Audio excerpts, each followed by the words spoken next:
So, ladies and gentlemen, I wanted to record this quick video just because of the fact that in a lot of my other videos, I was showing that I had a lot of interests that were doing very, very, very well, right?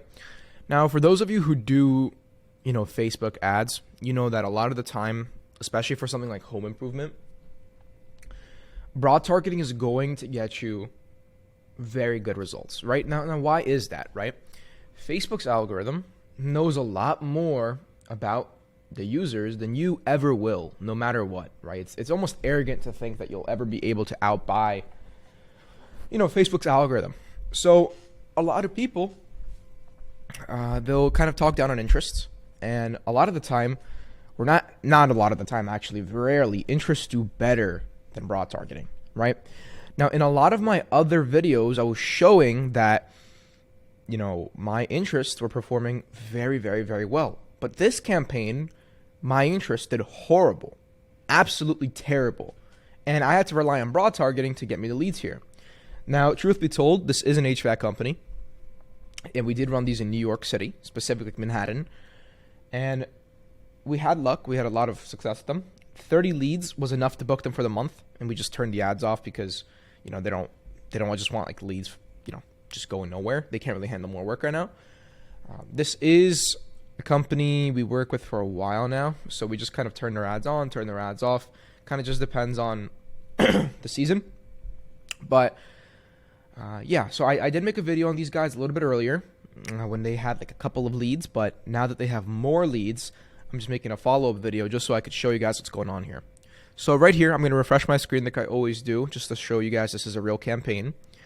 And you can see here 31 leads, $8.70 per lead. Now that is pretty expensive for us. We're kind of averaging like $5 now.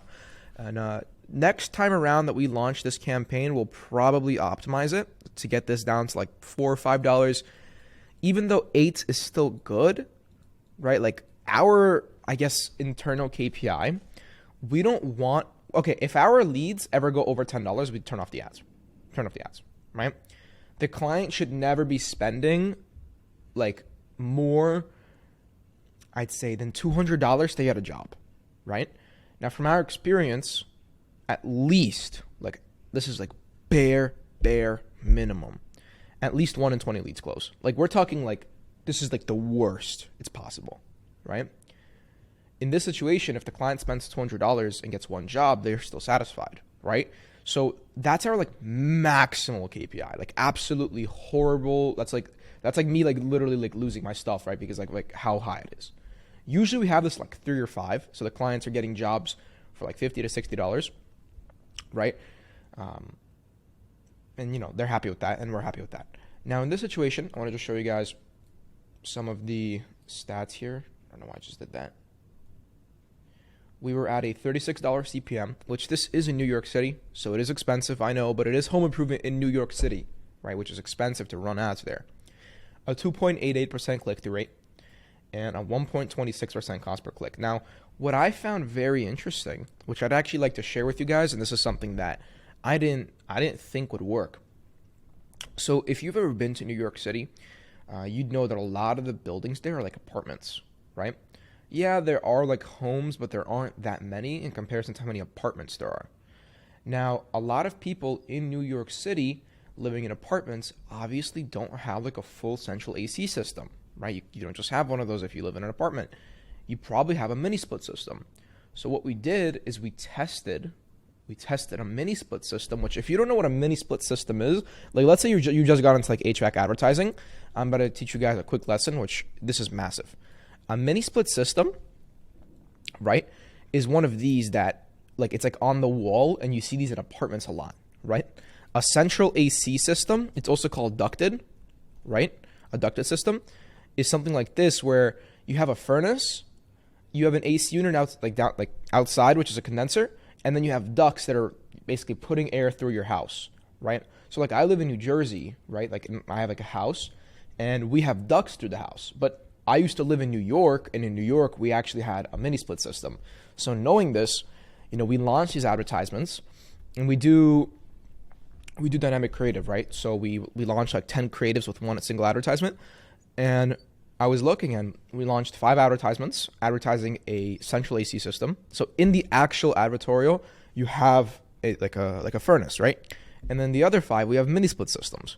And even though most people don't know the difference, the advertisements that had the mini split system actually did better because they were more familiar looking, right? So that is something I will share to you no matter what you do for home improvement, right? I'll even go as far to say is we have other roofing clients that, if we try to run a creative which has a US home in it, in like, for example, United Kingdom, and they know the architecture there is different, the people won't click on it as much because they know that's not a house from the UK, that's a house from somewhere else, right? So I really just want to sort of put that into perspective. If you do run ads for, companies that do home improvement, make sure you actually understand the type of home improvement you're doing, right? Like in this situation, I'm not going to show the interest because those are my secret sauce, but for broad, we got 30 leads, 1 interest, so it wasn't that good, but this went really well, or not, it went decently well, right? With, you can see on the broad ad set, 2.82% click-through rate. Some of the other interests did have higher click-through rates, but not as many leads. But point being is, understand what you're selling, right? If you're going to do HVAC, go learn a little bit about HVAC, right? Like, we didn't just start working with HVAC companies because we just decided to. We had to learn the HVAC niche, right? We had to understand how their equipment works. We had to understand what refrigerant is, all of the nuances, everything. And if you're going to do roofing, which is something else we do, and we do remodeling and construction, you have to understand the intricacies in these niches before you can properly advertise for them, right? Now, the whole point of this video is I did want to just show that, broad targeting definitely still works, 100% without a doubt. I did want to show that if you do HVAC, please actually consider where you're advertising and what you're advertising, and use dynamic creative. That is going to be very, very, very helpful for you, right? I remember when I just started, I wish a video like this existed because there weren't any specific videos sort of explaining strategies, right?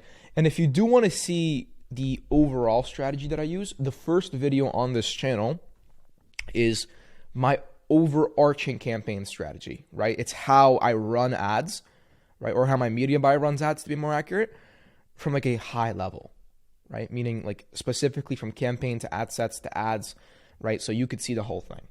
But anyways, with that being said, thank you guys for watching, and until the next